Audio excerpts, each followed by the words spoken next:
আজকাল প্রায় প্রত্যেকের মোবাইল ফোনেই একটি অপশন রয়েছে যে যেকোনো পোস্ট বা যেকোনো ছবি আপনারা 3 ফিঙ্গার দিয়ে, ঠিক আছে?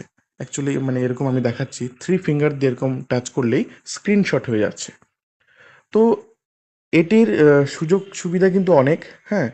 তো আপনারা যখন হোয়াটসঅ্যাপ, ফেসবুক বা ইনস্টাগ্রাম চালান, তো সেখানে যখন কোনো পোস্ট বা ছবি ভালো লেগে থাকে, তো আপনারা মোবাইল ফোনে কিন্তু সেভ করার জন্য অনেকে কিন্তু স্ক্রিনশট করে থাকেন।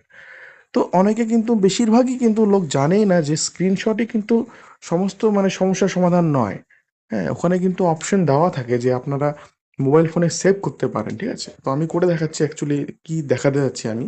আপনারা ধরুন ফেসবুক ঘাঁটতে এই পোস্টটি আপনাদের বা এই ছবিটি ভালো লেগে গেল। আপনারা কি করলেন?